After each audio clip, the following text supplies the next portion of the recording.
Good day. Welcome to Westchester Talk Radio, westchestertalkradio.com.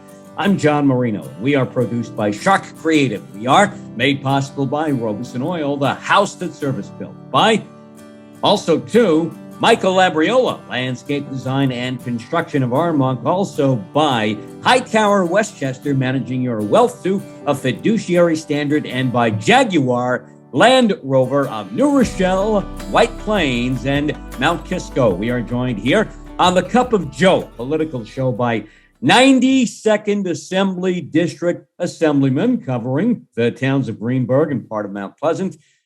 One of the key issues, maybe the most controversial issue and topic that the legislature took up, was reform of bail reform. The governor stepped in. She did something. Some say she has not done enough. Well, look, we have the newspapers and others highlighting a what can I say? A problem. We have a significant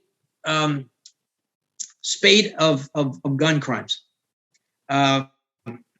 Whether this is more than usual, only the numbers will tell over a period of time. But clearly, a lot of people are getting hurt. There's a lot of guns out there that shouldn't be out there, and we need to do something about it. We have a lot of people who shouldn't have guns who have guns. So the governor responded to the public's perception that there was an increase in serious violent felonies committed with guns, and that the reason for this was because we changed the bail laws. It's called bail reform. What the purpose of bail reform was to make sure that whether you got bail, whether you stayed in jail while you were charged and before your trial, was not dependent on your wallet, was not dependent on how much money you had. You know, if two people are charged with the same crime and the judge says $5,000 bail, and one of them is middle class or wealthy, that one can make the bail. If the other one is poor, that person sits in jail until the trial. And that could be 2 years from there. And we've seen situations where people protest their innocence and end up dying in jail for whatever reason. And then we find out they're innocent too. And then we find out they're innocent afterwards. Right. Yeah. So the purpose of bail reform was to eliminate this and to get people back out on the street so they don't lose their jobs, they don't lose their apartments. And if in the end they're convicted, well, then they go to jail, or maybe not even sentenced to jail. They might only be sentenced, to a fine or probation. And yet, if they didn't have the money to get out, they could have been sitting in jail for 2 years.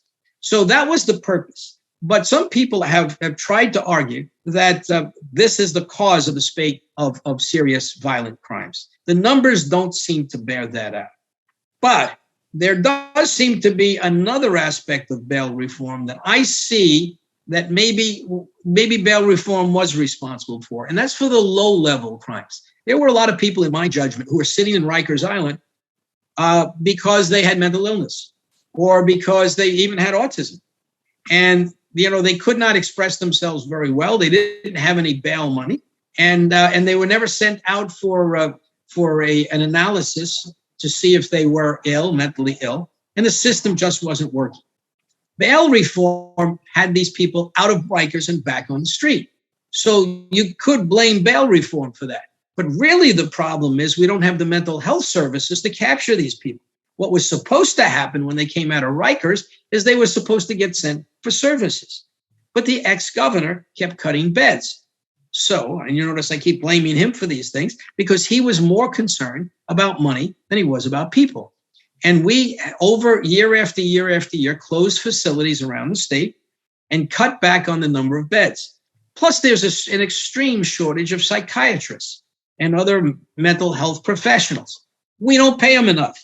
We don't have programs at medical school to encourage them to become psychiatrists. And we certainly don't have them to go into the public realm.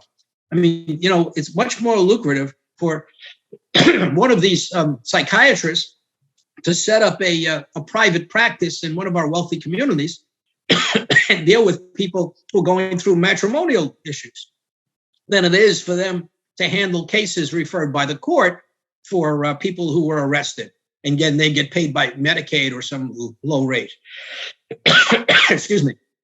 So the system is a problem. The system is broken. But the bail reform is getting blamed for all of these issues. What I really think needs to be done is we need to concentrate on one, getting mental health for these people at the bottom end of the spectrum here. And those at the top end who are committing serious crimes, that's a crime problem. We've got to find a way to stop the crime. We need task forces. We need strike forces. We need to stop illegal guns from coming into our state. And we need to identify people who will misuse them. That is very hard to do. It's easy to do after they've committed a crime, after they've shot up a subway. But it's very hard to identify them in advance. But we have to. You bring up a great case in point about Frank James, his online rantings. What were they about? The failed mental health system in New York City. Right. Exactly. So, we've got to deal with that. And we're not dealing with it. So I've called on the governor to set up a joint New York City and state strike force, whatever you want to call it. But somebody's got to be out there doing this. And it's got to be funded not just by New York City, but by the state as well. And if that means more mental health services, then more mental health services. Now, we did put some more money in, but not enough. And one of the concerns that I have, and I'm just drafting a bill as we speak, to fix Kendra's Law. Kendra's Law is a law named after a woman who was pushed onto the railroad tracks by somebody with mental illness. That person was never in jail. He was not released from jail. He was begging for mental health services, and he could not get them. Similar to what I think we're talking about right now, where the mental health system has failed. And now the person is out there desperate, and they're doing things that are antisocial, that they're hurting people. But Kendra's Law has such a broad sweep, and the governor just made it broader, to try to sweep some more people into the system. Well, number one, we've got to fix the system so there's a system to put them into.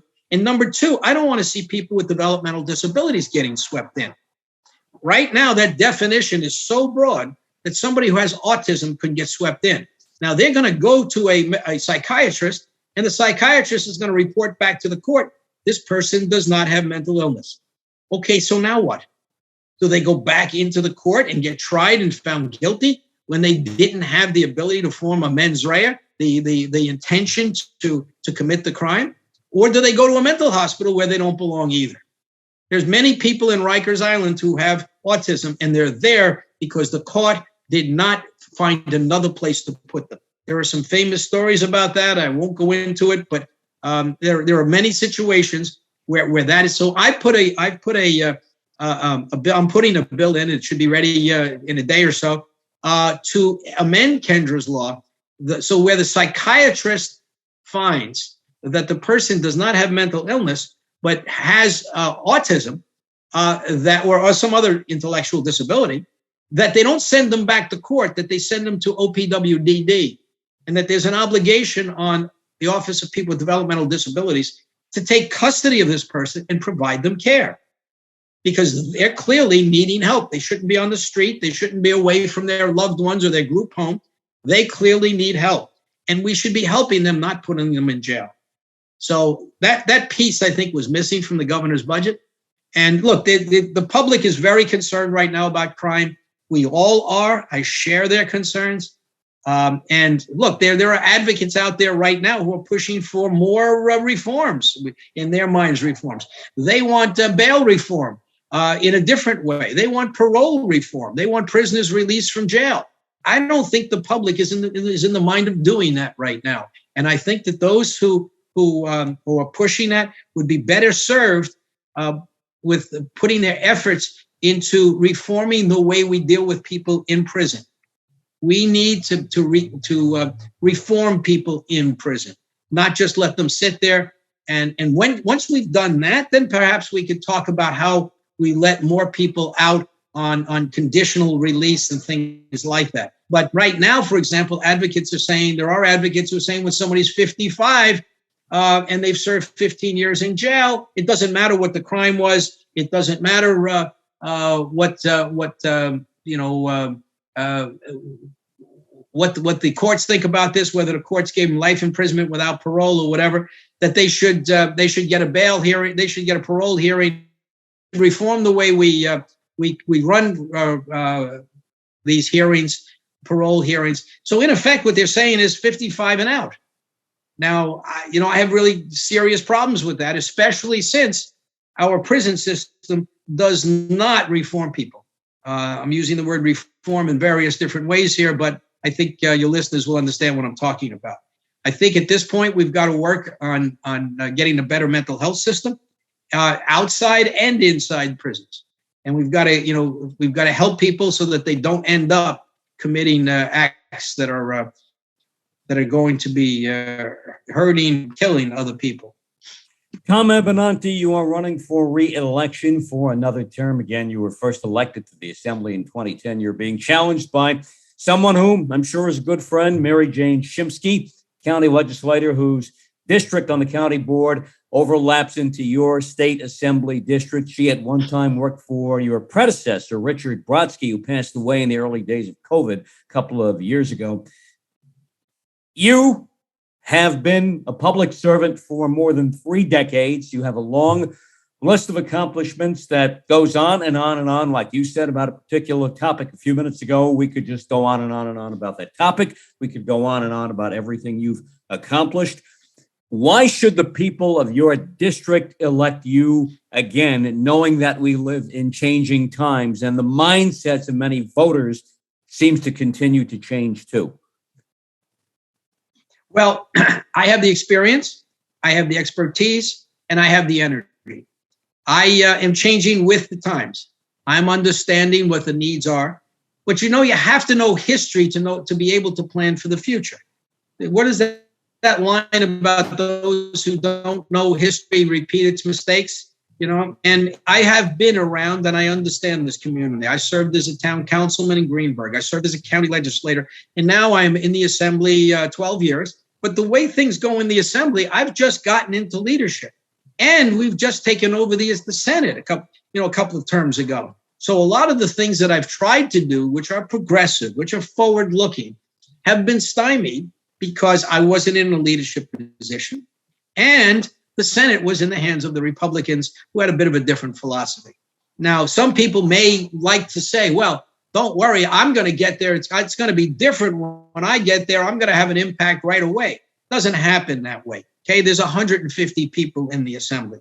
You've got to form the relationships. You've got to learn the staff. You've got to understand the procedures. It was chaos when we were working on Zoom because the new members, and we had a lot of them. We had a class of, I think, 20 new Democrats 2 years ago.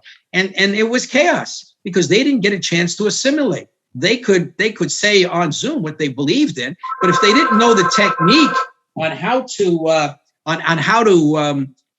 accomplish what they wanted to accomplish, then they weren't going to get anywhere. So you've got to develop relationships so that people. There's always a phone that don't want one, right? Talk about authenticity. So, there you go. Yeah.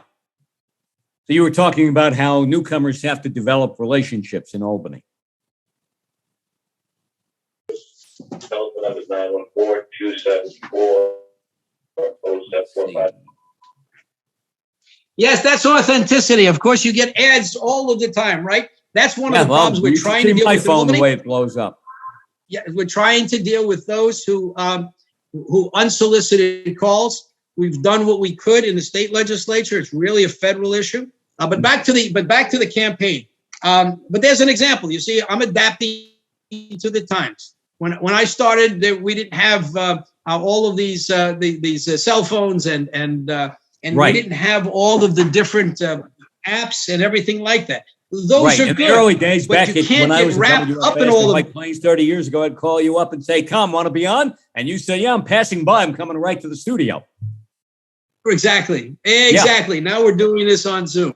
Exactly. Yep. So that you have to be adaptable, but you also have to understand the history of how you get here, so you can deal with the real problems and not get caught up with the apps. There's a purpose for the apps. The apps are supposed to make life easier and better for people. If you get hung up with all of the apps and all of this other stuff, I was just talking to some senior citizens, they can't make their new phones work, and that's a problem. And we have to, but I think I have a good understanding of the needs of this community.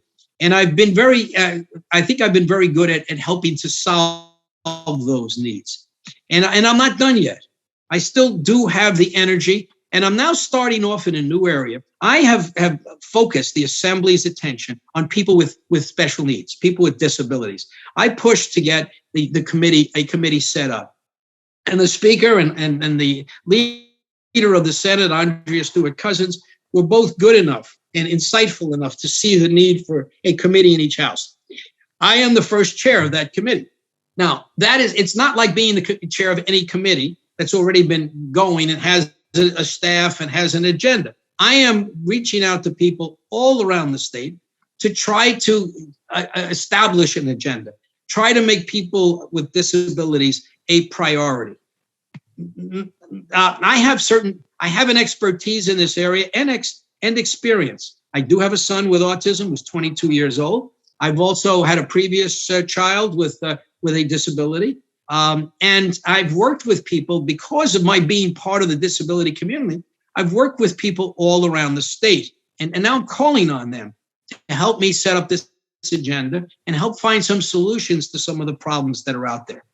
So I have the experience, I have the expertise as a lawyer and as a legislator, but also having worked through the system for my own son. And I also still have the energy. As you can see, I haven't sat back. I just filed petitions to get on the ballot. That's the way you have to do it.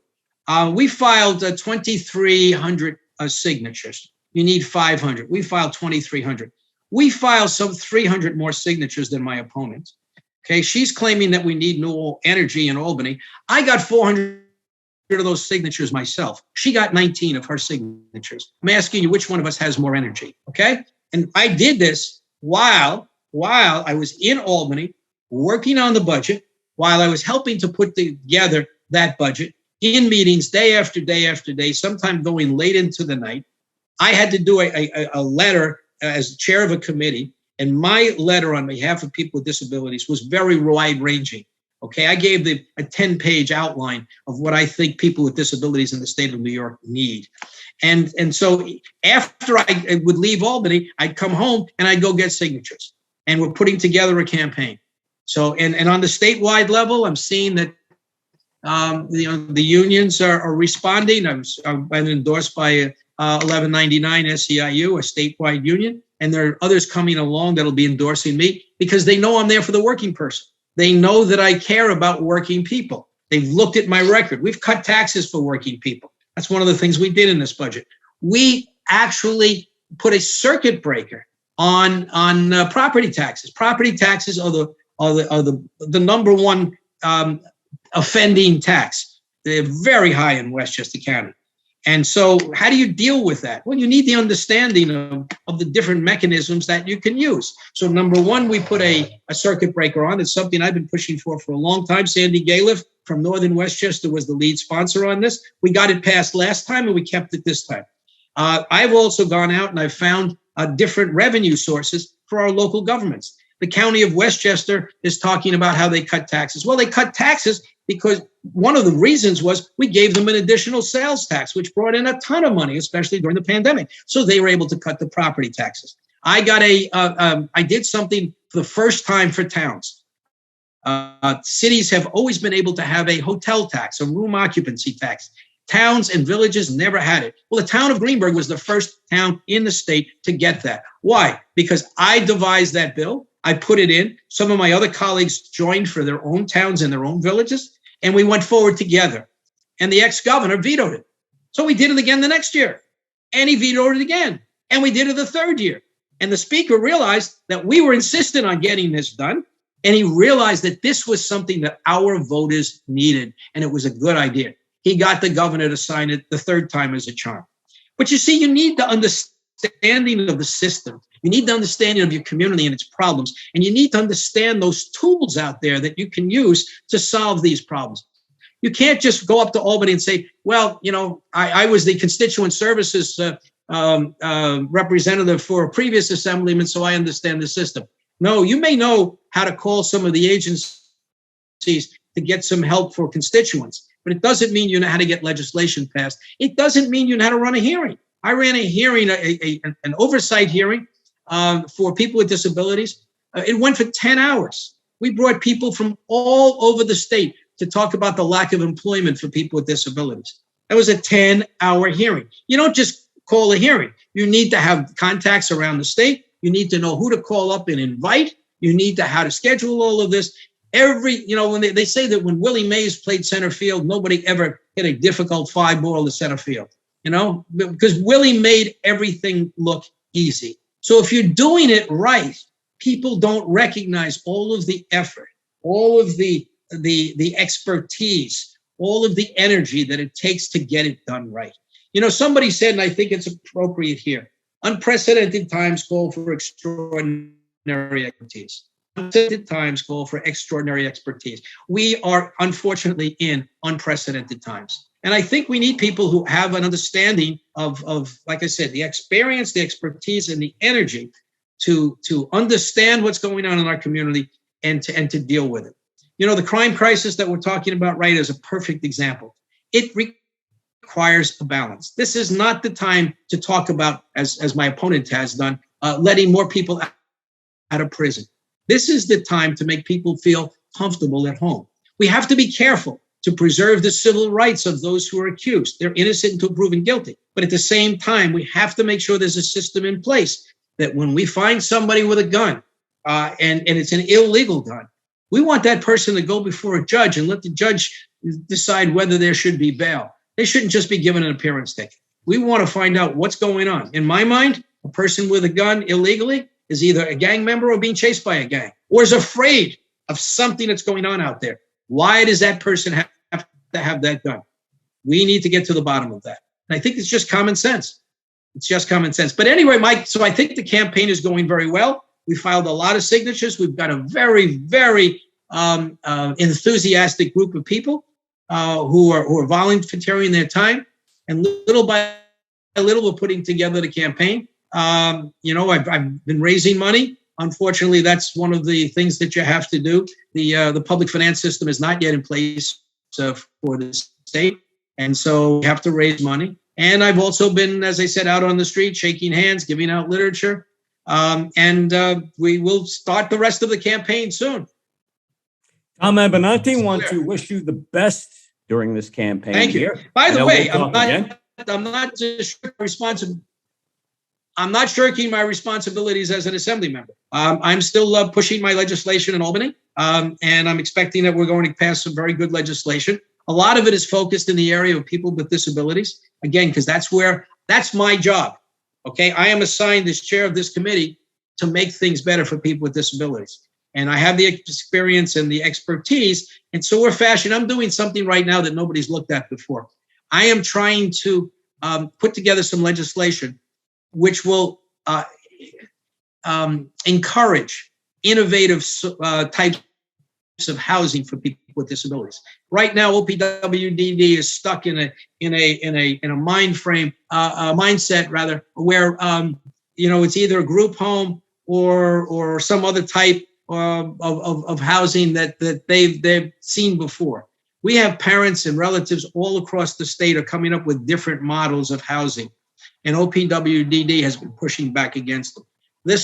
I've had many conversations with OPWDD. Just recently, they've changed some of their rules and regulations in response to our conversations. But I'm also going forward with the legislation because I want to make sure it's in the law so that parents and relatives can set up housing which mirrors what the people with disabilities have had before. If you live in a suburban single-family house, you don't want to live in a group home.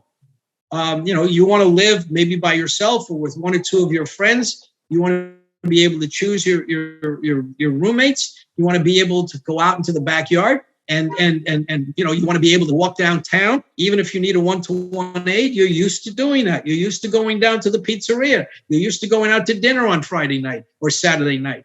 That lifestyle should not be forfeited just because a person has a disability. And OPWDD up to this point has not been understanding of the need to continue the lifestyle of people with disabilities. And I think we've made a lot of progress. We got a lot more progress to go. This budget we just passed is the first time in 12 years that's the OPWDD. The governor actually understood the need to move forward.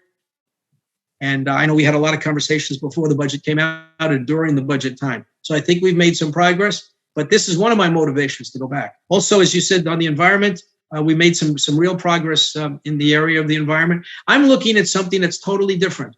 Nobody has looked at this before. I'm trying to draft some legislation to set up a new state Department of Clean Drinking Water. I referred before to the need for drinking water and for the shortages that we have and around the state.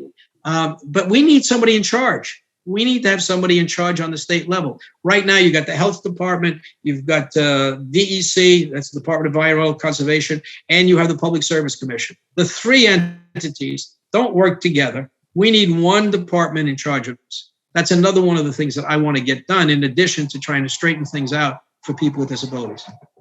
Tom Abenanti, we thank you for being part of what we do here at Westchester Talk Radio. All the best, and let's talk again soon. Thank you very much, John. Nice to speak with you, and nice to see you.